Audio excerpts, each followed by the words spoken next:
Witamy serdecznie po raz kolejny. Witam Ciebie, Sławku, w naszym Witam cotygodniowym Ciebie, spotkaniu. Arturze. Witam Ciebie, Arturze, i witam widzów wszystkich. Dzisiaj taki luźniejszy temat, bo tak sobie porozmawiamy troszeczkę o Europie, o tym, co się dzieje. Ja się tak na początku zapytam, jak Ci się wydaje, czy ta cała Unia Europejska się sypnie, czy się nie sypnie? A jeżeli tak, to ile czasu dajesz na to? Unia Europejska, moim zdaniem, będzie musiała zostać utrzymana, pomimo tego, że jest bardzo duże ryzyko rozpadu, ale będzie musiała zostać utrzymana ze względu na to, że jeśli nie, to poszczególne kraje zostaną wchłonięte albo przez Chiny, albo przez USA. I z tego też powodu ja uważam, że to będzie się sztucznie podtrzymywało i za wszelką cenę będzie się dążyło do tego, żeby po prostu, utrzymać Unię Europejską. Ja tutaj widzę jeszcze coś innego i ten trend tak naprawdę, tylko to jest propaganda moim zdaniem, ten trend teraz się nasila, ale to trend propagandowy, muszę powiedzieć, odnośnie wyjścia, czyli tego Brexitu, tak, wyjścia Anglii z Unii Europejskiej, co zostało sfinalizowane w 2020 roku, chyba końcem albo w styczniu 2021, jakoś tak. W każdym razie z tego, co czytałem, to mówi się teraz bardzo szeroko o tym, że Anglicy żałują tego. No nie do końca żałują. Dlatego, że to jest po prostu wszystko takie troszeczkę na wyrost, ze względu na to, że Anglicy teraz mają otwartą drogę praktycznie wszędzie. Nikt im nie patrzy na ręce, nikt im nie narzuca to, co mogą, to, czego nie mogą, tylko po prostu robią pewne rzeczy, nie? I to moim zdaniem jest, słuszne, nie? A jeśli chodzi o te porównania, wszystkie te GDP, tak, i te wszystkie, to są PKB, tak, te wszystkie PKB i te wskaźniki, no to porównuje się ich do państw takich, które, na przykład do Grecji się ich porównuje, że na przykład, no Grecja tak ładnie się odbiła, oczywiście, że się odbiła. Po kryzysie w 2008 roku, kiedy oni upadli na samo dno, no to jedyna droga jest do góry, nie? Także oni nie mieli wyjścia, nie? I dlatego, jeżeli... To jest tak jak w Alternatywie 4, jak Anioł mówił, Mieczka, idziemy w dół, żeby się odbić. No właśnie, coś takiego, nie? I w każdym razie, i porównywanie właśnie Anglii do państw takich jak na przykład Grecja, no to jest duże nieporozumienie, dlatego że Anglia wcale tak dużo nie straciła, jeśli chodzi o PKB, jak się to przedstawia. To jest propaganda, ale w każdym razie, wracając do twojego pytania, czy Unia się rozpadnie? Ja uważam, że istnieje takie ryzyko i to dość poważne, z tym, że to wiązałoby się tak naprawdę z upadkiem też waluty euro. I ja nie jestem przekonany, czy państwa, którym na tym zależy, czyli w szczególności Niemcy, nie, czy one na to pozwolą. Nie jestem przekonany, także one będą utrzymywały to.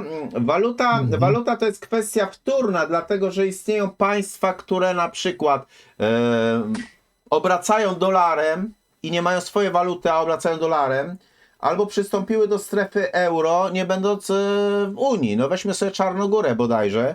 Chyba w Czarnogórze tam jest euro, a gdzieś tam weźmy sobie w niektórych państwach, chyba któryś z państw afrykańskich, ja nie wiem czy, no nie Mozambik, ale chyba któreś tam inne z państw po prostu jako walutę ma dolara amerykańskiego, no nie? No mówisz, że tutaj by, załóżmy, te państwa, jakby to rozczłonkować, były wchłonięte przez Chiny albo Rosję, albo tego typu. No ale przecież zobacz, jest Szwajcaria, jest Norwegia, jest Anglia, Ale one są w Unii Europejskiej, to nawet nie ma o czym... Słuchaj, one są otoczone Unią Europejską i dostęp do nich jest znacznie ograniczony, niż gdyby to miało miejsce, jeżeli na przykład można by było negocjować bezpośrednią drogę, na przykład załóżmy Szwajcarię, tak? Jej sąsiedzi to Austria tam, kto tam, Niemcy i tak dalej.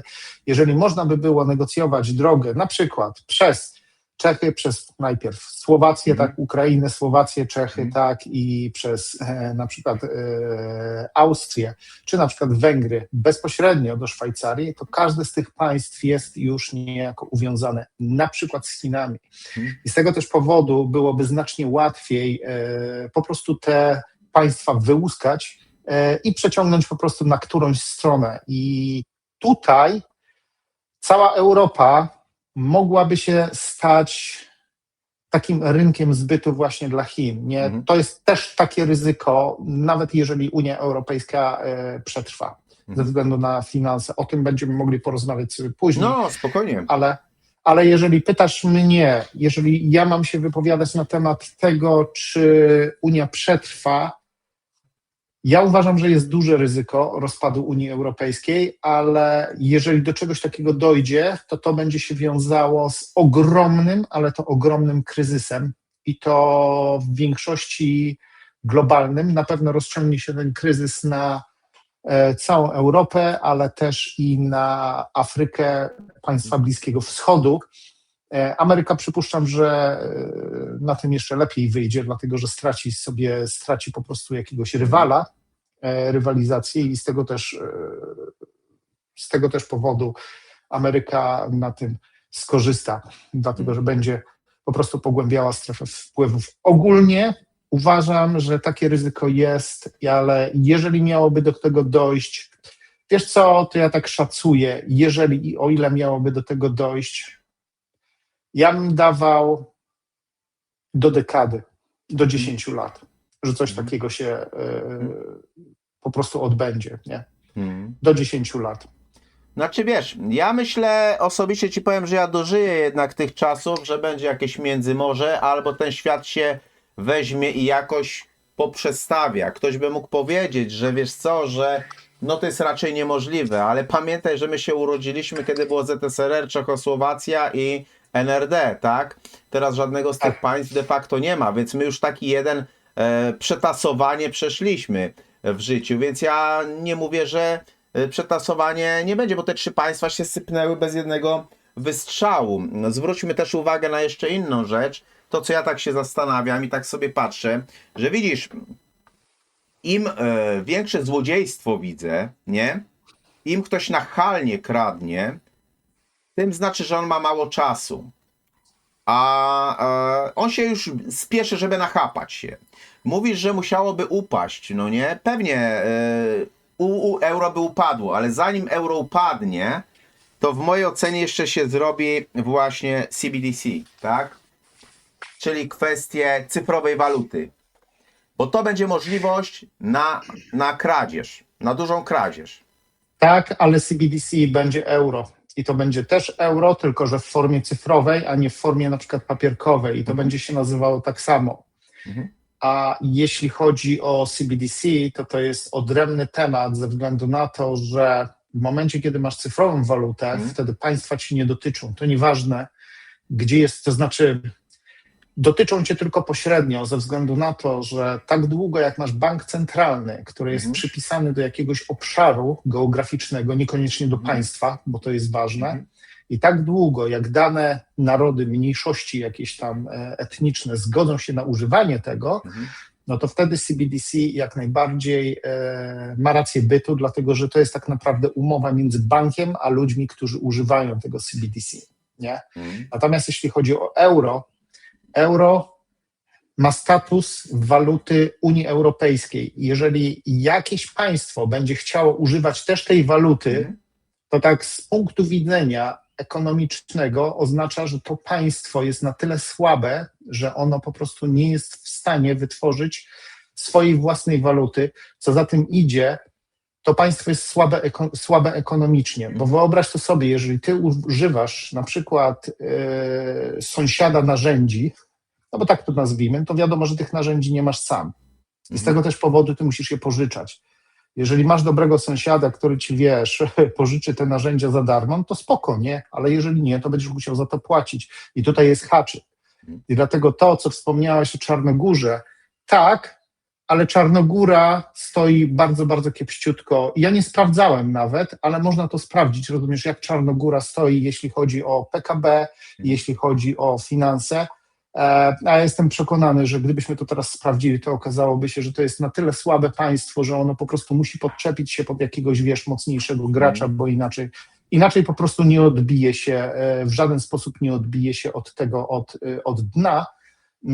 A dodatkowo jeszcze, ja nie wiem, czy Czarnogóra chyba nie jest jeszcze w Unii Europejskiej, Nie. No i oni mają aspiracje oczywiście do tego, żeby dołączyć. No i wiesz, podczepiają się w ten sposób, na zasadzie takiej: używamy waszych pieniędzy, zadłużyliśmy się, no i co? Nie macie innego wyjścia, jak tylko nas wchłonąć, nie? I wiesz, to jest tak troszeczkę na tej zasadzie, bo oni nie mają szans na to, żeby spełnić wszystkie te takie bardzo rygorystyczne kryteria, żeby dołączyć do Unii Europejskiej. Gdyby tak było, to oni by dołączyli już dawno temu. Także nie oszukujmy się. Także wiesz, to tylko taka mała, może nie mała, ale taka dygresja na temat CBDC, dlatego że CBDC będzie wprowadzone właśnie po to, żeby te granice się zatarły. Zobacz, wtedy bank. jeśli chodzi o Unię Europejską, to jest jedno przetasowanie, natomiast drugie przetasowanie w mojej ocenie to jest kwestia NATO. Dlatego, że wiesz, To jest dobra kwestia, tak. przetasowanie w formie NATO. Ostatnimi czasy wszyscy zaczynają mówić, że dwie najbardziej obstrzelane armie i najbardziej takie wojskowe armie, które się w ogóle znają na wojnie, to jest armia ukraińska i armia rosyjska, prawda? I też zaczynają robić się podchody, bo wiele razy mówiliśmy na ten temat, że Stany Zjednoczone robią wszystko, żeby się wycofać z Europy, prawda? I dowcip polega ogólnie na tym, no tak na marginesie, chyba bodajże Turcja nawet już powiedziała, że wychodzi z NATO i jakoś tam... No, widziałem coś takiego. Coś tam tak. przebąkiwała. No i wiesz, w tym przypadku robi się cyrki w postaci takiej, żeby powstało nowe NATO pod auspicjami Ukrainy. Dlatego, że to jest najbardziej obtrzaskana armia rzekomo i najlepiej uzbrojona, wbrew pozorom. Tak. Wbrew pozorom, no. więc to jest kwestia kolejnego przetasowania, że Ukraina miałaby karty rozdawać. Gdzie wiemy, kto tam rządzi i jeżeli już wiesz, Rzymianie przez rzecz z kropką dostają omłot na Bliskim Wschodzie, no to gdzieś te wpływy w mojej ocenie muszą być jakoś tam przenoszone, no nie? Dlatego wiesz, to jest też ciekawy temat, czy po prostu istnieje realna możliwość, bo zwróć uwagę jeszcze, tutaj ja zahaczę delikatnie, realna możliwość, żeby powstało nowe NATO pod auspicjami Ukrainy, bo zwróć uwagę, czemu ten cały safe służy, tak? Ta bzdura, która jest, którą brano, okłamywano ludzi, że to jest na 3%, guzik z pętelką, to nawet nie na 3%, tam będziemy się dowiadywać na jaki procent, bo to będzie pożyczane w transzach, to dzisiaj może być 3%, a następna transza może być 20%, nie? Oczywiście, że tak. No, więc to też jest Dobrze, ale mechanizm, wróćmy. to też jest mechanizm, żeby Polskę wziąć po prostu, wciągnąć w strefę euro, prawda? No, to nie tylko Polskę, wszystkie inne państwa, które będą uwiązane tą No. umową, nie? I to nawet nie tylko w strefę euro, ale żeby doprowadzić żeby rzucić na kolana, żeby wymusić jakiekolwiek posłuszeństwo, żeby wymusić wprowadzenie jakichkolwiek ustaw i prawa takiego, które służy na przykład tej grupie, która pożycza pieniądze. I tutaj masz całkowitą rację. Ale ja wrócę tutaj do tego pytania, które zadałeś odnośnie właśnie tego nowego NATO, nowego sojuszu, który miałby być pod auspicjami Ukrainy. Wiadomo, że ci Rzymianie tam rządzą, tak jak powiedziałeś, ale tutaj należy się zastanowić nad bardzo ważną kwestią, a mianowicie kwestią finansowania. Skąd to finansowanie miałoby płynąć? Bo to jest tutaj kluczem. Weźmy pod uwagę NATO. NATO opierało się i opiera się do dzisiaj praktycznie w całości na USA i na tej industrialnej machinie USA, która produkuje ogromne ilości po prostu i sprzętu, na pewno najnowocześniejszego sprzętu i amunicji. Oczywiście istnieją jeszcze też firmy ze Szwajcarii, z Niemiec, czy nawet z Polski, ale one, nie oszukujmy się, z tego całego natowskiego torta one tam No nie, mogą już w tej wykroić chwili, sobie wiesz, kawałek, nie? firmy polskie wypadły z obiegu, bo się okazało, że te firmy, co produkują amunicję, to nawet gdyby był ten safe, to one nie są w stanie dotrzymać tych terminów, które są tak kijowo zrobione, więc to było w sumie zrobione po to, żeby ta amunicja ewentualnie szła skądś indziej. Co więcej, każdy, kto bierze safe, ma wspierać Ukrainę, tak? I jakiś, A proszę, tak, jakiś lwi haracz ma dawać Ukrainie, tak jak Polska czy ten, no nie? właśnie o to chodzi i dlatego zmierzam do tego, tak jak NATO w całości praktycznie opiera się na Ameryce, na USA, tak na przykład ten sojusz pod auspicjami Ukrainy na kim, na czym miałby się opierać? I to jest najważniejsze pytanie, bo jeżeli nie odpowiemy na to pytanie, no to na razie wszystko jest patykiem po wodzie pisane, chyba że to będzie, wiesz, przekierowanie pewnych, albo będzie to na przykład, wiesz, sojusz słup, pod który się, na przykład do którego podczepią się inne państwa tylko po to, żeby wyprowadzić z innych państw, od producentów załóżmy, jakieś tam gigantyczne ilości broni, amunicji i technologii jakiejś tam. Albo jeżeli miało to by działać naprawdę, to należy tutaj bardzo poważnie zastanowić się nad finansowaniem. I ja na razie nie widzę takiego państwa, które mogłoby to sfinansować i to mówię, poza Niemcami. Dlatego, że Niemcy mają swoje euro i to ja mówię swoje, bo to euro to nie należy do Unii Europejskiej, tylko do Niemiec. Niemcy mają swoje euro i poprzez swoje euro mogłyby uwiązać Ukrainę do tego stopnia, żeby Ukraina otrzymywała tą pomoc wojskową i żeby naprawdę niby rządziła, ale żeby tak naprawdę wyprowadzać i żeby ta machina industrialna, która jeszcze istnieje w Europie, żeby działała po prostu na korzyść Niemiec w taki sposób, żeby Niemcy uczestniczyły w transferze broni i amunicji. Także jeżeli miałoby do czegoś dojść, to tylko coś takiego i powiem Ci jeszcze dlaczego tak uważam. Dlatego, że wiemy, że wojna w Ukrainie się zaczęła w 22 roku, to był 24 luty z tego co pamiętam, tak, 22 roku. Trwa ona do dzisiaj, no i wiadomo z kim Ukraina walczy i wiadomo również też, że ponieważ Niemcy już nie pobierają z Rosji takich ilości nośników energii jak kiedyś, tej taniej energii, dlatego teraz oni mogą równie dobrze iść na wojnę również i z Rosją. Wiemy, że te dwa państwa zawsze, no może nie zawsze, ale pomimo tego, że są w jakiejś tam odległości od siebie, ale miały aspiracje, żeby siebie podbić i żeby położyć rękę, na przykład Niemcy na zasobach naturalnych Rosji, a Rosja, żeby położyła łapy na przykład na tej technologii niemieckiej. Tak? Ja uważam, że to jest kolejny argument, dla którego ja uważam, że Niemcy mogłyby się podczepić po ten tak zwany sojusz pod egidą na przykład, wiesz, Ukrainy, po to, żeby na przykład ugrać coś w Rosji i żeby zdobyć tam jakieś tereny i żeby po prostu, wiesz, dostarczać sobie znowu tanią energię, nośniki energii. Nie? Także uważam, że coś takiego jest możliwe. No wiesz, dobra, ja oddaję Tobie głos, Arturze, bo ja tak gadam i Nie, gadam. dobrze, tak sobie luźno dzisiaj rozmawiamy, widzisz, bo ja się cały czas zastanawiam nad pewnym ruchem tego całego SAFE, gdzie wszyscy wiedzą, że wszystko jest niekonstytucyjne, że wszystko jest bezprawne, wielki krzyk i tak dalej, ale kompletnie nie ma żadnej reakcji. No bo rząd zaciąga niby pomimo zawetowania ustawy kwestię SAFE i co więcej, w tej chwili, tak na zdrowy rozum, to prezydent powinien napisać do von der Leyen kwestię, że jest to nieważne i go to nie interesuje i do widzenia. Natomiast ruchu ze strony prezydenta nie ma żadnego. Wszyscy tradycyjnie sobie krzyczą, że mówią, że wiesz, że nie, tak by ci powiedział, to skandaliczne, to niekonstytucyjne. Wiesz, wiele rzeczy było niekonstytucyjnych i co? I nic z tym, nie? Noszenie maseczek też było niekonstytucyjne. Wypisywanie mandatów też było niekonstytucyjne. I co? I komuś tą kasę oddano? No nie. No i wszystko było niekonstytucyjne. A to jest ciekawe, czy oni oddali, czy nie tą kasę. Tam nie, no chyba coś ty. Bo ci powiedzą, że jak chcesz kasę, to powinien złożyć wniosek, no nie? I tak dalej. No i to wiesz, nikt nie będzie się w tej chwili w te rzeczy bawił, nie? ale wiesz, ale to były rzeczy niekonstytucyjne. Tak samo PiS łamał kwestię, że zakaz wychodzenia z domów i tak dalej, też było niekonstytucyjne, wszyscy powiedzieli, i co z tego? A wiesz, a rekordowe było to, że sądy uniewinniały ludzi za to, że nie chodzili w maseczkach, ale ci ludzie na sali sądowej musieli siedzieć w maseczce. I to było kultowe. To było kultowe. A wyroki były, że oczywiście jest to bezprawne i tak dalej, ale oni mieli siedzieć w maseczce, nie?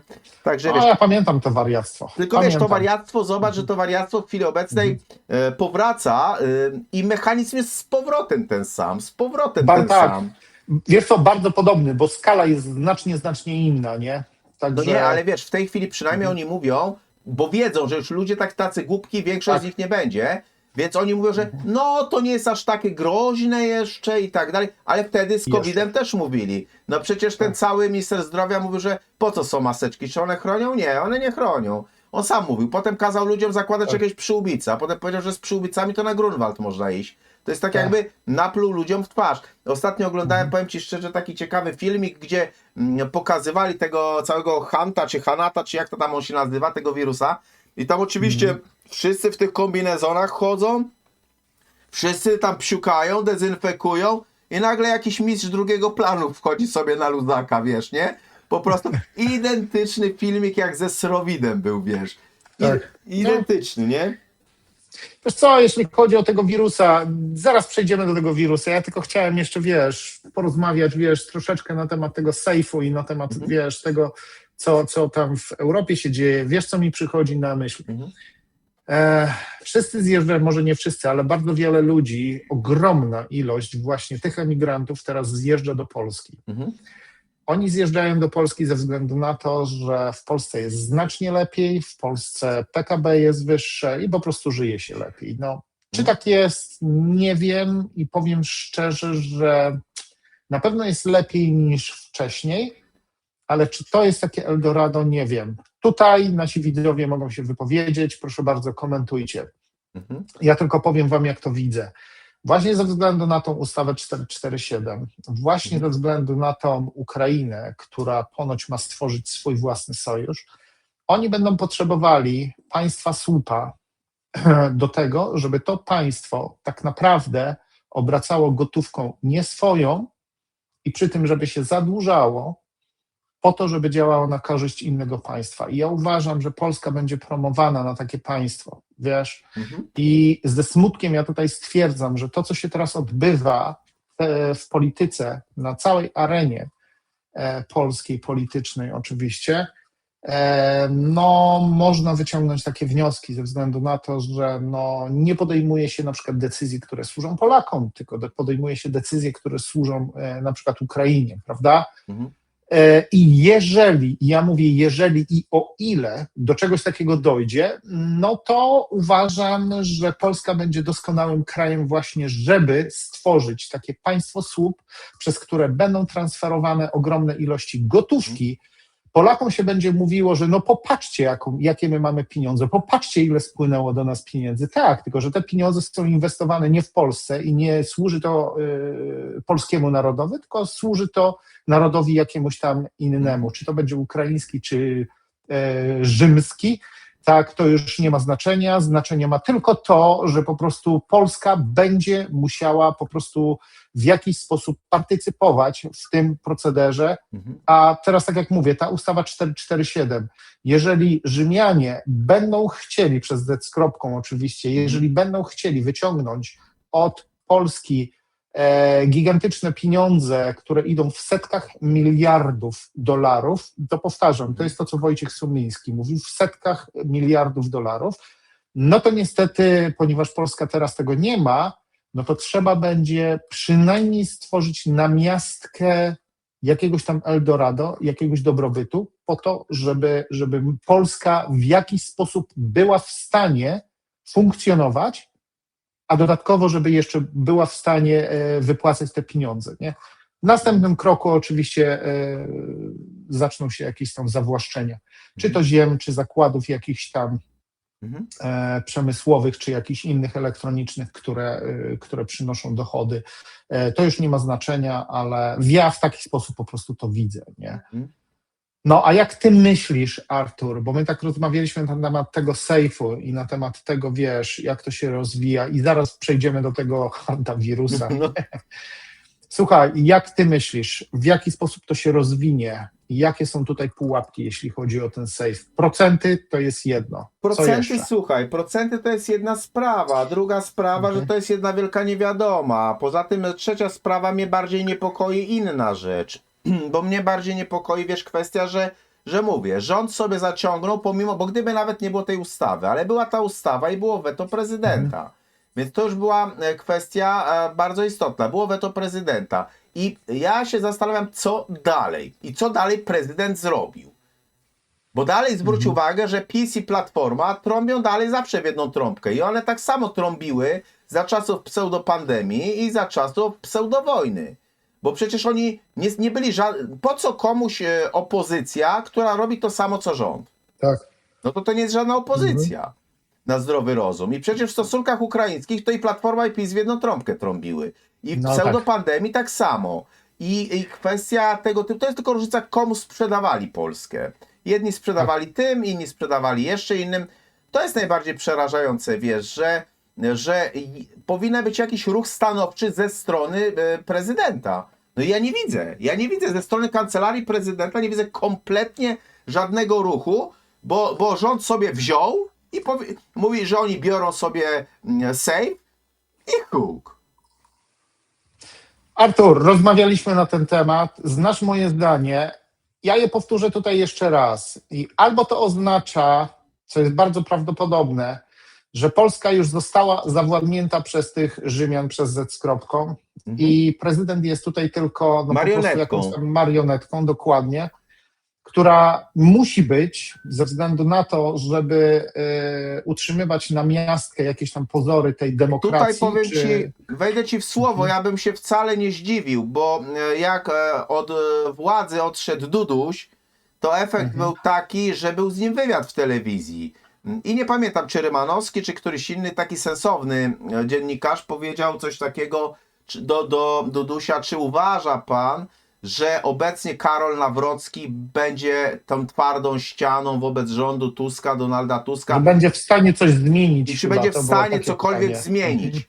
I pamiętam, Aha. jak Andrzej Duda powiedział figa z makiem z pasternakiem. Tak, I tak, wiesz pamiętam co? to też. I wiesz co, ja pomijam fakt, że to jest chamstwo i bezczelność, taką odzywkę robić do prezydenta, że były prezydent robi do obecnego prezydenta tego typu odzywkę, że figa z makiem z pasternakiem, tak? To jest kpienie z obecnego prezydenta. I wiesz, i druga sprawa to jest w mojej ocenie kwestia, że to już jest, Polska jest w dużej mierze sprzedana. Artur, przypomnijmy jeszcze jednego naszego sławetnego prezydenta, który był za, a nawet i przeciw. No. I przypomnijmy to, co on mówił. Pamiętasz, co on, nawet Kazik Staszewski śpiewał, Wałęsa milionów. dawaj moje 100 milionów. Dokładnie, 100 milionów to trzeba powiedzieć, że to jest na dzisiejsze pieniądze 10 tysięcy złotych, tylko te 10 tysięcy złotych wtedy to były gigantyczne pieniądze. Tak naprawdę. Nawet teraz to jest taka, nie wiem, miesięczna, dwumiesięczna wypłata w zależności od tego, kto ile zarabia, ale wtedy to były naprawdę bardzo duże pieniądze.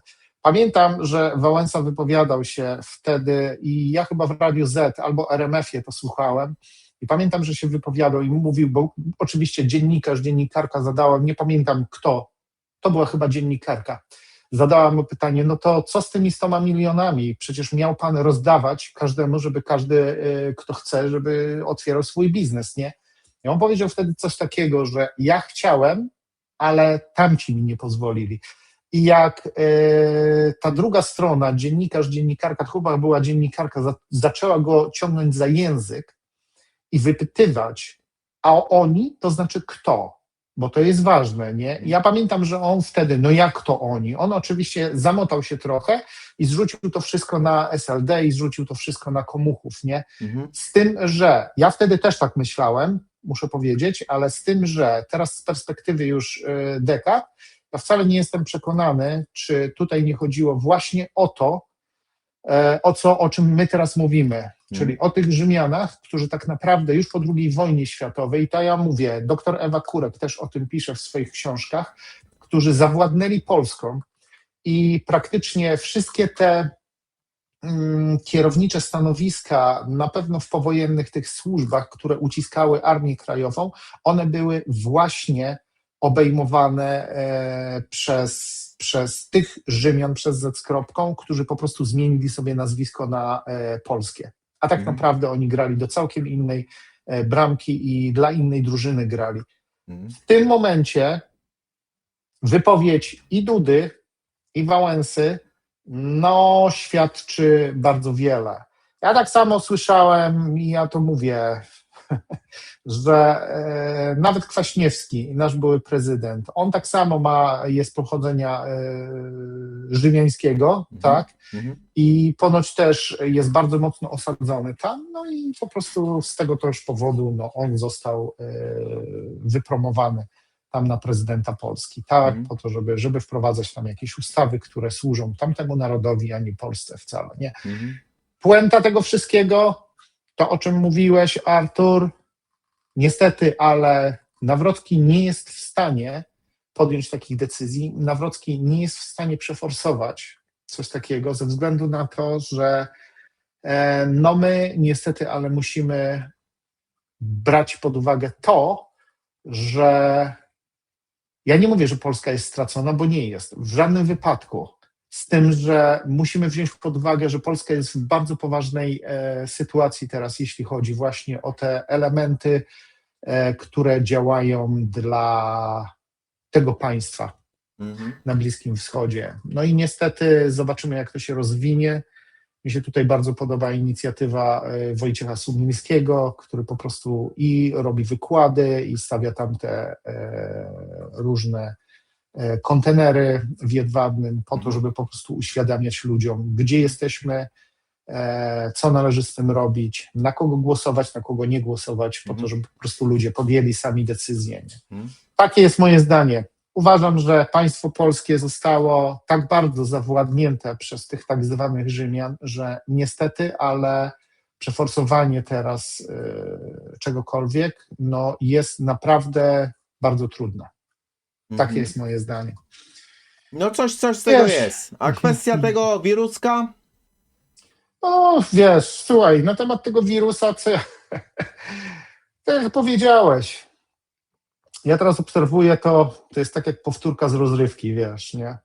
Ja nie wiem tylko, kto się przy tym bawi, bo na pewno nie ci ludzie, którzy są uwięzieni na tym okręcie, na pewno nie ci, którzy później nie wiadomo jaki rachunek im się za to wystawi, dlatego, że oni będą tam, wiadomo, oni nawet nie mogli na ląd zejść, a teraz tam jeden chyba na Kanarach, na Wyspach Kanaryjskich zszedł, no i oczywiście podniosło się wielkie larum, tak, dlatego, że on może roznieść tego straszliwego wirusa na wiele innych osób i tak dalej, i tak dalej. No ja się tak zastanawiałem po prostu, no wiesz, no już gdzieś to widzieliśmy. Ja powiem ci, Artur, ja nawet nie zwracam na to aż tak bardzo uwagi ze względu na to, że moim zdaniem WHO, ponieważ dostało władzę, dlatego że wiele państw podpisało tą umowę o tym, żeby działać na te zagrożenia wirusowe w trybie natychmiastowym i one w jakiś sposób oddały, wiesz, część swojej suwerenności właśnie WHO. Odnoszę wrażenie, że WHO robi takie malutkie teściki, takie podchody, rozumiesz, na ile może sobie pozwolić. Najpierw statek wycieczkowy, kto wie, później może będzie jakaś wyspa, bo się okaże, że taki statek wycieczkowy zawinie na przykład na jakieś Cape Verde, na te, wiesz, Wyspy Zielonego Przylądka, czy na przykład na Kanary, na jakąś niewielką Lagomerę, czy jakąś tam inną i rozumiesz, trzeba będzie odizolować całą wyspę, tak? I być może oni, ja mówię być może, bo to jest tylko gdybologia, tak jak ty to mówisz, nie? Być może oni będą chcieli po prostu przetestować, wiesz, na ile mogą sobie pozwolić, w jaki sposób opinia publiczna reaguje, no i kto wie, co z tego wyjdzie. Odnoszę wrażenie, że na zasadzie takiej, ponieważ nowa władza została ukłuta, albo uknuta, to będzie lepsze słowo, po tym COVID-zie całym, no to ta władza w jakiś sposób się odzywa, żeby ludzie pamiętali, że wiesz, że nowy król jakiś tam istnieje, wiesz, nie? Takie odnoszę wrażenie, bo dla mnie to nie ma naprawdę większego sensu. Widzisz, jak oni mówią, że tam tyle osób, tam kilka osób umarło, nie? Tak naprawdę na tych wyspach, na tym przylądku Dobrej Nadziei, tak? Nie, to jest zielony przylądek, Cape Verde, tam na równiku, co są. Nie słyszę cię, Artur. Oj, nie słychać cię. Nie wiem, co się dzieje z głosem, wiesz, także może będziemy musieli przerwać, wiesz. W każdym razie, ja tylko zmierzam do tego, Arturze, że właśnie tam jest jeden hotel i mnóstwo Brytyjczyków, i to ja mówię, to idzie w tysiącach, mnóstwo Brytyjczyków podało, to było chyba TUI, jeśli się nie mylę, podało do sądu ze względu właśnie na te zatrucia pokarmowe i one skutkowały śmiercią, zdaje się, chyba 5 osób, wiesz, także to było naprawdę bardzo poważne, nie? No i wiesz, nikt nie mówi o żadnym wirusie, nikt nie zamyka, nikt nie izoluje, ani nic, tylko po prostu tam były jakieś sprawy higieniczne, nie? Także wiesz, no, dla mnie to jest, ja nie mówię, że jest farsa, ja mówię tylko to, że jeżeli jest wirus, jeżeli jest naprawdę zagrożenie wirusowe, to należy to ocenić, ale z punktu widzenia tak naprawdę realnego zagrożenia, nie, a nie z punktu widzenia tego, że robię to, co mi się chce, po to, żeby tylko po prostu odzywać się dla samego odzywania się i żeby pokazywać w opinii publicznej, że ja mogę to zrobić, pamiętajcie. Nie? No ja takie odnoszę wrażenie, że to jest to działa na takiej zasadzie. Nie? Powiedz coś, Arturze, bo ja nie wiem, czy... Nie. Bynajmniej ja nie słyszę i ja nie wiem, Arturze, czy nie będziemy musieli, wiesz co, z tego odcinka sklecić coś innego. Dlatego... Tak? Ja nawet w ogóle cię nie słyszę, nawet nie rozumiem, co wiesz, co mówisz. Napisz mi na Messengerze coś. Albo na Messengerze, albo na czacie tutaj.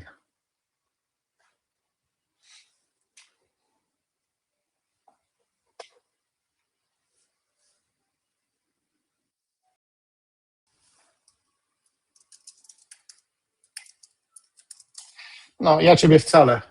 To jeżeli ty mnie słyszysz, powiem ci, co możemy zrobić. Artur, słuchaj, przerwij to, zobacz, jak się nagrało i zobacz, czy mów coś teraz, mów cokolwiek.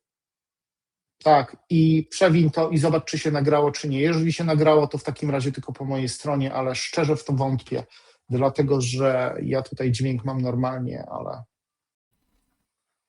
No tak, no masz rację, jeśli chodzi o tego całego hantawirusa, no to sytuacja jest w tej chwili taka, że to jest kolejne testowanie, no bo to jest, wiesz, dalsze w mojej ocenie gotowanie żaby. Ale wiesz co, przejdźmy na inną troszeczkę płaszczyznę, Inny temat.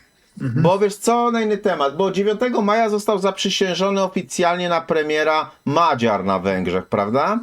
Jak ci się wydaje, No, czy... to jest też ciekawa sprawa. To jest też ciekawa, nie? Obalili Orbana niby, a Magyar powiedział, że będzie tą politykę kontynuował, czyli tak jakby na koszt Unii Europejskiej oni sobie wszystko przeprowadzili, nie? To też jest ciekawe. Wiesz co?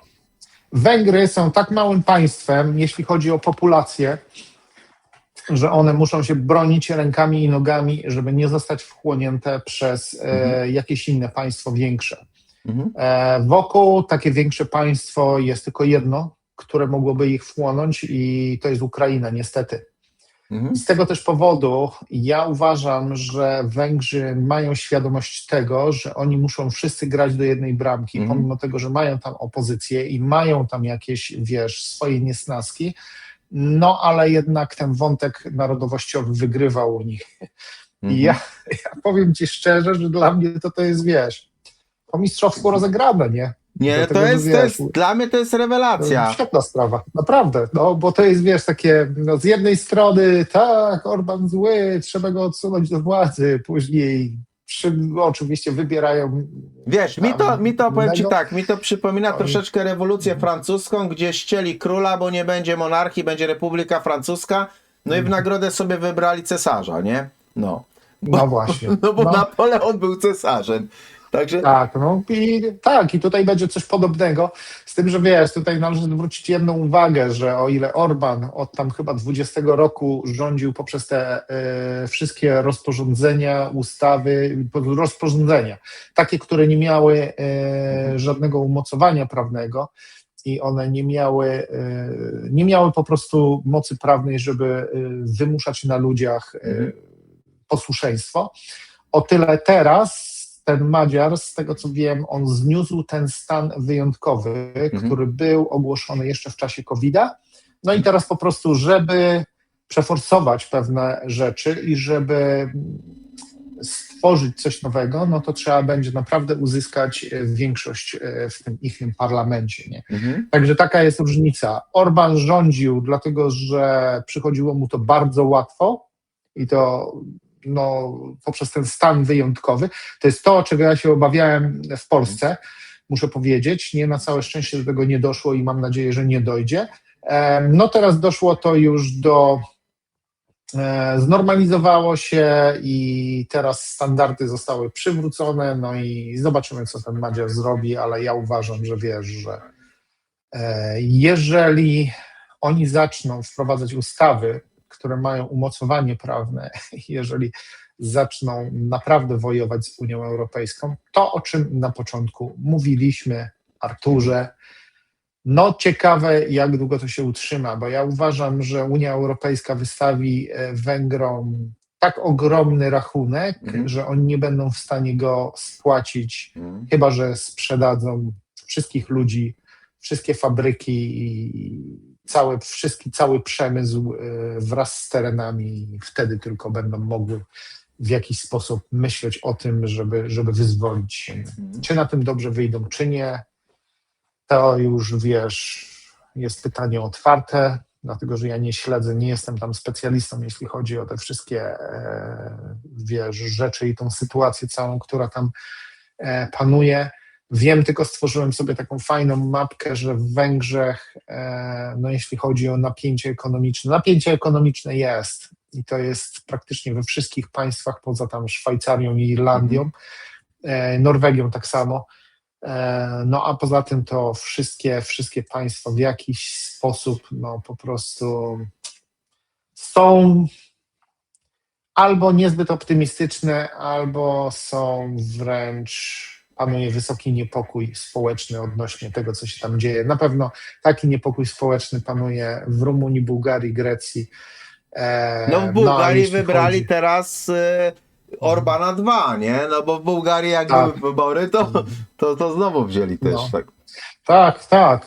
To w Bułgarii to tam, nie pamiętam, w którym to państwie, tam było chyba wotum zaufania. Ale to nie, to w Rumunii rząd obalili. A to w Rumunii. W Rumunii obalili rząd, no a w tak, Bułgarii to jak były wybory, to wybrali teraz przy tych wyborach gościa no na miarę Orbana, także tam będzie wesoło na Bałkanach. W mojej ocenie. Będzie. Na Bałkanach będzie wesoło ze względu na to, że wiadomo, są tam państwa, które są bardzo mocno prorosyjskie, są, które są proeuropejskie. Z tego też powodu no, tam cały czas będzie się kotłowało, tak jak to w kotle. A jak to się zakończy, to o czym mówiliśmy chyba w zeszłym odcinku, tak naprawdę na Bałkanach istnieją dość potężne złoża tego litu, białego proszku, który jest no, niezbędny, nie oszukujmy się, do produkcji choćby baterii i jest w przemyśle, no po prostu teraz staje się to jakimś tam białym złotem. Może A nie w ogóle tyle złotem, jako ale ciekawostkę to tylko powiem jedną rzecz, że o ile w czasie II wojny światowej, jeżeli sobie przypomnimy, że Węgry stały po stronie Niemiec, prawda, to najciekawszą rzeczą jest to, że jeśli chodzi o relacje polsko-węgierskie, pomimo tego faktu, to Węgrzy zawsze stali po naszej stronie. Nawet powstańcom warszawskim oddawali broń, czy nawet bronili ludność polską na Wołyniu. To jest też ciekawa sprawa, jeśli chodzi o Węgrów. Ale w stosunku do Ukraińców, to byli oni najbardziej znienawidzonym narodem, bo oni z Ukraińcami się kompletnie nie patyczkowali. To jest tego typu sytuacja, taka pamiątka z II wojny światowej. A jeszcze jedną ciekawostkę wam powiem, że Trzecia Rzesza miała masę sojuszników, tam załóżmy, różnych, w czasie II wojny światowej. A w życiu byście nie zgadli, kto do pomocy Niemcom rzucił największe posiłki, czyli 600-tysięczną armię oddał. Wiecie co? I tym państwem była Rumunia. Pomimo faktu, że Rumunia dostała po dupie zdrowo, bo straciła na rzecz Węgier terytorium, na rzecz, załóżmy, różnych innych państw potraciła terytorium, koniec końców weszła do tego paktu z Niemcami i ona wysłała udostępniła w sumie, jeśli chodzi o posiłki dla Niemców, największą armię, bo ona wynosiła 600 000. To jest też taka ciekawostka historyczna, wam powiem, nie? A powiem ci szczerze, że nawet tego nie wiedziałem, wiesz, o tym. To jest bardzo ciekawa kwestia. Ja sobie pozwolę przeczytać rzecz, którą tobie wysłałem. Też sobie o niej troszeczkę porozmawiamy. Na temat, że nie będzie opóźnień. Chiny żądają od Ukrainy natychmiastowej spłaty 30,8 miliarda dolarów. Według Sochu Chiny odrzuciły wniosek Kijowa o przedłużenie i odmówiły Ukrainie przedłużenie spłaty długu. Załęski powołał się na fatalną sytuację finansową Kijowa, ale Xi Jinping odpowiedział nie. Następnie ten idiota z globalnej wioski zasugerował możliwe komplikacje dotyczące cieśniny tajwańskiej i Korei Północnej. Wypowiedzi te zostały zinterpretowane w Pekinie jako absurdalny przejaw paniki ze strony Ukrainy. Prawda jest taka, że dziś nie ma kraju, wobec którego reżim nazistowski w Kijowie nie byłby zadłużony. A narkoman, który zaciągnął ogromne pożyczki, czuje się zobowiązany do niczego nikomu nie spłacać, bo twierdzi, że prowadzi wojnę z Rosją. O przyszłości światowej cywilizacji we wczesnych latach konfliktu rosyjsko-ukraińskiego wielu było skłonnych tolerować jego zachowania, ale teraz nawet jego sojusznicy niechętnie pożyczają mu pieniądze. Unia Europejska przyznała krasnoludowi 90 miliardów euro pożyczki, ale zadłużą państwa członkowskie gwarancjami, aby zabezpieczyć pożyczkę. Najwyraźniej się przeliczyli, bo narkoman dał im do zrozumienia, że potrzebuje kolejnych 70 miliardów euro, aby dotrwać do końca 2027 roku. Czy obstawiasz, jeśli Putin go wkrótce nie wyparuje, brukselskie bezmózgi płycizny same go znajdą? To jest tekst, który ja tobie wysłałem. No o tym, że on jest narkomanem, to nawet jego doradczyni i niedoradczyni, czy sekretarka bodajże ostatnio Załęckiego się wypowiadało jasno, że on zawsze był narkomanem i zawsze się sztachał. Także to nawet też wyszło. Już upomina te fakty Jeremaka, najbliższego współpracownika. Ale chodzi mi tutaj o tą kwestię przykręcenia kurka, no nie?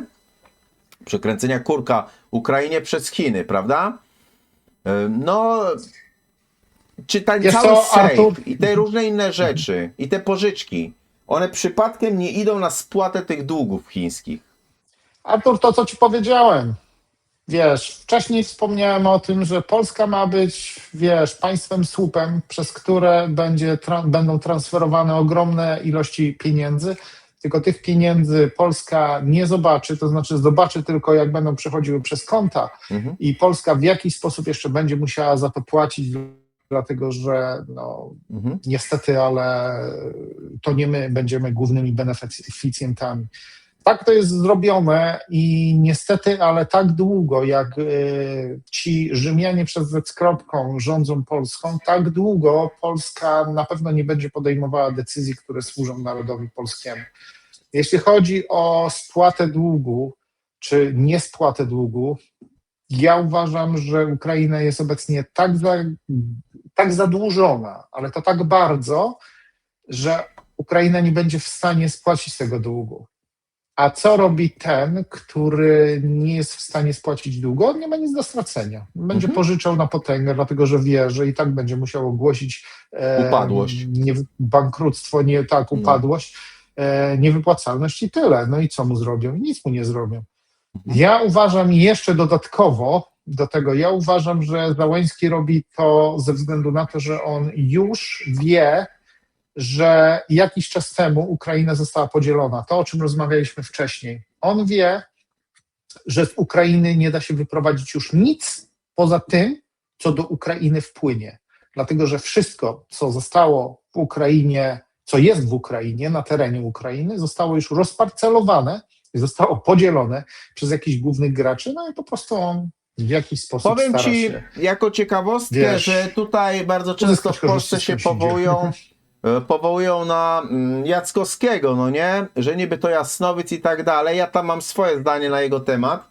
To już wielokrotnie ci mówiłem też, nawet poza kamerami. Tak, Natomiast wiesz co, rozmawialiśmy na ten nie wiem temat. czy wiesz, ale jest taki ukraiński odpowiednik Jackowskiego, który też swego czasu przewidywał różne rzeczy i wyobraź sobie, że ja się dopiero od nim dowiedziałem, od ludzi z Lwowa, no nie? Polaków z Lwowa, że był taki człowiek, który taki ukraiński odpowiednik, nazwijmy to Jackowskiego, i on już dawno przewidział, że Ukraina będzie rozparcelowana, że będzie ta część zabrana przez Rosję, przez Węgry i Mołdawię i Polskę. My oczywiście to kukułcze jaje dostaniemy. Aha. Natomiast Ukraina zostanie tylko i wyłącznie w kwestii Kijowa i tego okręgu kijowskiego, tam załóżmy w jakimś tam stopniu. Ale to znaczy, że Zostanie odcięta od morza, nie? no, mi się wydaje, że my sobie spokojnie możemy pretendować, wiesz, do takich, wiesz, uczniów Jackowskiego, skoro my tę wizję też braliśmy, mówiliśmy, tak? Natomiast Wiesz chodzi... co, Artur? Wiesz co, Artur? Pośmialiśmy się z tego, dla mnie to teraz nie jest śmieszne, ponieważ nagrywamy się, to ja muszę powiedzieć, powtarzam jeszcze raz, ludzie idźcie po rozum do głowy, z tymi wróżkami, wróżbitami wszystkimi, idźcie po rozum do głowy, tak jak ty, Arturze, powiedziałeś, jeżeli masz choć odrobinę umysłu analitycznego, to dojdziesz do tego. to możesz po prostu sobie sam dojść do pewnych wniosków i nie potrzebujesz żadnych wróżek, żadnych No wróżbitów. tak. Jakie będzie jutro, takie jakie sobie przygotujesz. Mhm. Także wiesz, fakt, że istnieją pewne rzeczy, które są niezależne od nas, ale jeśli chodzi, wiesz, o politykę, jeśli chodzi o rzeczy nacjonalistyczne, czy nawet globalistyczne, niestety, ale to można śledzić i można naprawdę wyciągnąć bardzo wiele wniosków. Mhm. Można przewidzieć to i nie trzeba żadnego tam ESP. No to oczywiście. Sensor perception, czy coś tam. Wiesz, nie trzeba tego. Dobra. Dobra, Ja powiem kwestia ci, jest że teraz zaczynam tego się typu, ja troszeczkę- mówię, no pośmialiśmy się, to się pośmialiśmy, ale zobacz, co znalazłem ciekawego. Służby wywiadowcze państw NATO podejrzewają, że Rosja opracowuje nową broń zdolną do zniszczenia sieci Starlinków. Podkreśla generał brygady jakiś tam Christopher Horner, dowódca kanadyjskiej jednostki do spraw przestrzeni kosmicznej funkcjonującej w ramach sił powietrznych, ocenił jednak, że nie można wykluczyć takich działań Rosji w świetle wcześniejszych amerykańskich ostrzeżeń sugerujących, że Moskwa dąży do rozmieszczenia broni atomowej w kosmosie. Jeśli doniesienia Wiesz co? na temat tej broni jądrowej są wiarygodne, to nie zszokowałaby go ta informacja, że w kręgu zainteresowania Rosji leży coś nieco mniej szkodliwego. Wiesz co, Artur, zastanówmy się, jakie korzyści przyniosłoby Rosji zniszczenie na przykład Starlinków? No dobrze, komunikacja i dostęp internetu do Ukrainy. No to na pewno nie. To nie ulega wątpliwości. Dobrze, to jest jedna rzecz. Poza tym narobią sobie mnóstwo wrogów. I to wrogów takich, których na pewno nie chcą mieć za swoich wrogów. Na przykład Chiny, bo paradoksalnie też i Chiny produkują gigantyczną ilość po prostu tych rzeczy elektronicznych, a skoro Chiny to produkują, to na pewno muszą czerpać korzyści informacyjne z tego, bo ja nie wierzę, żeby Chiny wymyśliły coś takiego, czego nie mogą podsłuchiwać, podglądać i po prostu nie mogą po prostu tych informacji w jakiś sposób zagarnąć. Chiny to są Chiny. Trzeba tutaj przypomnieć jeszcze te kradzieże tej własności intelektualnej, które jest nagminne i po prostu odbywa się od wielu dekad już, tak?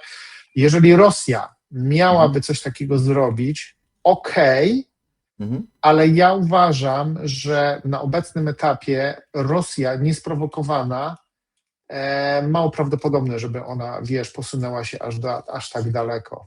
No kurczę, wiesz co, mogę się mylić, ale ja odnoszę wrażenie, że naprawdę jeśli chodzi o niszczenie satelit, wiesz jak to jest, tak jak na wojnie, strzelasz i nigdy nie wiesz, gdzie kula uderzy, nie? I jeżeli oni zaczną strzelać w kosmos, nigdy nie wiedzą, czy nie zniszczą na przykład jakichś amerykańskich satelit, czy chińskich, czy jakiegoś innego państwa. Dlatego to jest dla nich ryzykowne i no nie wiem. Wiesz co? I jeszcze do tego sceptycznie podchodzę. Moim zdaniem to jest też propaganda i moim zdaniem to jest coś po to, żebyśmy my się bali, żebyśmy się zbroili, a jak my się zbroimy, to wiadomo, No że jasne, to ktoś na tym są interes firmy, trzepie, które, nie? tak, dokładnie, nie? Firmy, które po prostu zarabiają na tym pieniądze. Nie? Mhm. Są to firmy, wiadomo, w większości amerykańskie, ale nie tylko, także wiadomo. Niemcy choćby też chcą podreperować swoją gospodarkę, dlatego że no niestety ich PKB zmniejsza się i niestety będą musieli coś zrobić, podjąć jakieś drastyczne kroki ze względu na to, że jeżeli tak dalej pójdzie, no to niestety ich Eldorado się skończy i to bardzo szybko. No Szybciej chociaż niż wiesz się co, zaczęło.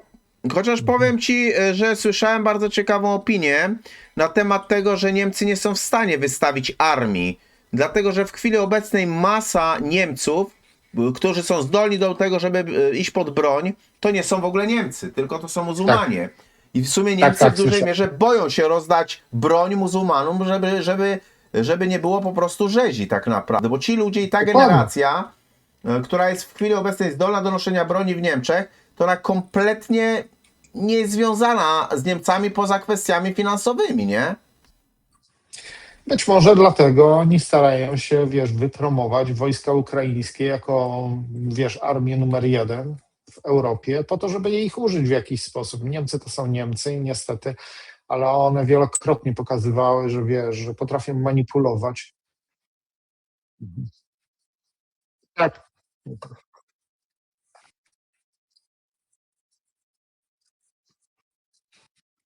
Tak. No, dokładnie tak, nie? Mało tego, to jeżeli z tej sprzedaży broni jacyś politycy będą mieli grube pieniądze, tak jak to widzieliśmy, pamiętasz, nie wiem, czy pamiętasz film Psy, tak, i Psy 2, no to pamiętasz, co tam było, nie? No i jeżeli do czegoś takiego dojdzie, a może dojść, bo niestety korupcja w Polsce jest, nie jest już tak wszechobecna jak w latach 90., ale ciągle jest, no to możemy spodziewać się, że ktoś po prostu będzie pociągał za sznurki, żeby do takiego procederu doszło. No i zobaczymy, co z tego wyjdzie. Ja uważam, że Polska jest teraz w sytuacji i to na takim rozdrożu trochę, dlatego że jeżeli my teraz nie weźmiemy się do pracy i jeżeli teraz nie podejmiemy decyzji, później będzie znacznie trudniej i będziemy musieli znowu czekać ileś dekad po to, żeby przyszła nowa okazja na to, żeby się wyzwolić spod okupacji, może nie okupacji, ale spod wpływów państwa rzymiańskiego przez Z. I to państwo niestety, ale też rozpanoszyło się, w USA. Nie wiem, czy słyszałeś o tym, Artur, ale w USA ponoć bardzo mocno wzrosły właśnie napięcia na linii Amerykanie i Izrael. I opinia publiczna, pomimo tego, że New York Times na pewno należy do jednego właśnie z przedstawicieli tego państwa, to opinia publiczna, badania wskazują na to, że Amerykanie bardzo źle się odnoszą i wręcz wrogo odnoszą się właśnie do tych osobników tego państwa rzymiańskiego przez Z z kropką. I z tego też powodu, możemy spodziewać się, że tam też coś nastąpi.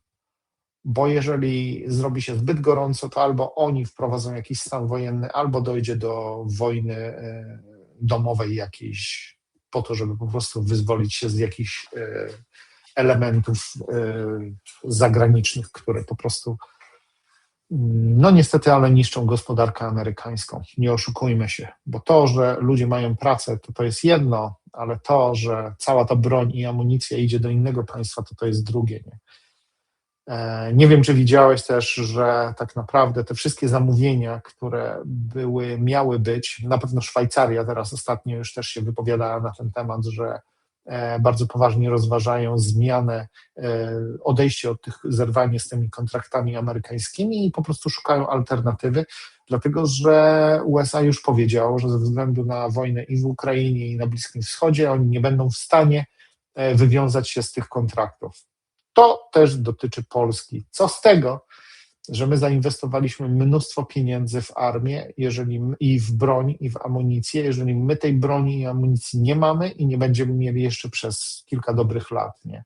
Jeżeli w międzyczasie coś się wydarzy, no to niestety.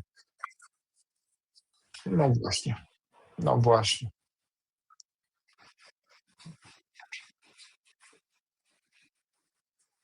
Tak. No dokładnie, to są nowoczesny sprzęt, to jest, także wiadomo, że nie można tutaj mówić. Mhm.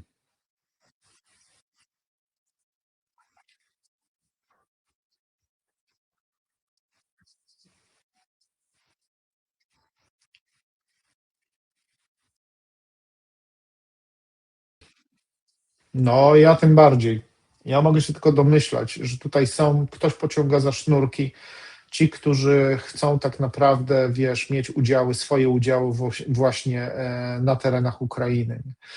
Ja mówię ci, ciekawi mnie to, w jaki sposób rozwinie się to z Ukrainą. Ukraina nie będzie w stanie spłacić, wiesz, tych długów.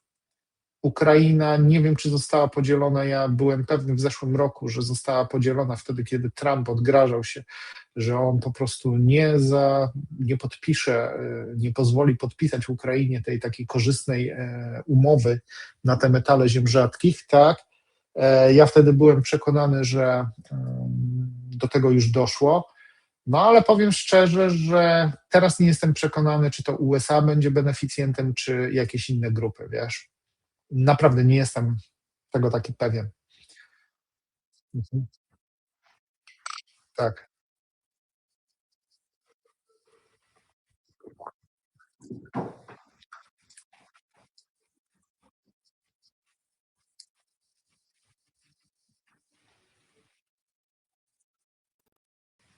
mogą być. Zresztą mogą być, a mogą po prostu, wiesz, też testować Chiny, to jest to, co mi przychodzi na myśl, testować, wiesz, tak naprawdę wydolność systemu ekonomicznego, zachodniego systemu ekonomicznego, nie? Jeżeli na przykład, wiesz, taka rozgrywka, jeżeli Ukraina odda, no to dobrze. Później Chiny będą mogły znowu pożyczyć Ukrainie te same 30 miliardów, które oddały. No wiesz, jak to jest, nie? Ale jeżeli nie odda, mhm. Wiesz, jeżeli nie odda tych pieniędzy, mhm. Tak, mhm.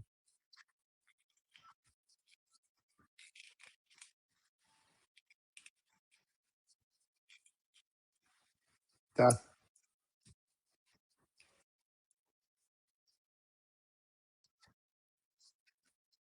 tak, dokładnie tak, nie?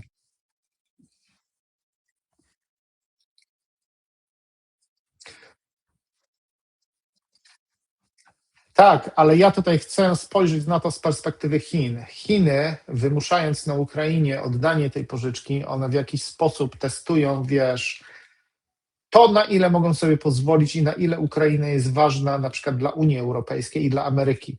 Bo jeżeli nikt nie wstawi się za Ukrainą i Ukraina zostanie rzucona na pożarcie, na przykład Chinom, i Chiny wyegzekwują te pieniądze, albo jeżeli nie wyegzekwują, będą miały wymówkę na przykład do ograniczenia jakiejś pomocy, albo ograniczenia na przykład jakichś tam stosunków dyplomatycznych z Ukrainą, no to ja uważam, że to jest bardzo duża korzyść. Jeśli chodzi o Chiny, to one sprawdzają, to jest taka zagrywka pokerowa, że one sprawdzają teraz, na ile mogą sobie pozwolić, wiesz, i z Ameryką, i z Unią Europejską, i po prostu ja uważam, że nawet jeżeli Ukraina im teraz nie odda, wiesz, tych 30 miliardów, to kiedyś w końcu będzie musiała, a jeżeli nie odda naprawdę, to na pewno ten, kto wchłonie tą Ukrainę, będzie musiał oddawać i kto wie, czy to nie jest właśnie no nie tylko Polska, tak jak powiedziałeś, te wszystkie państwa i czy to nie jest właśnie taka rozgrywka pokerowa, wiesz, obecnie.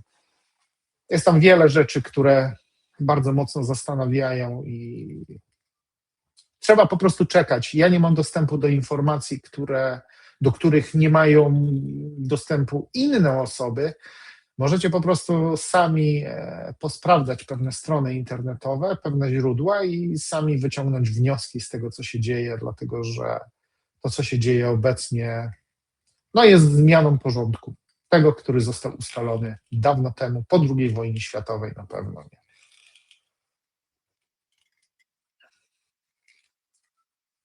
Mhm.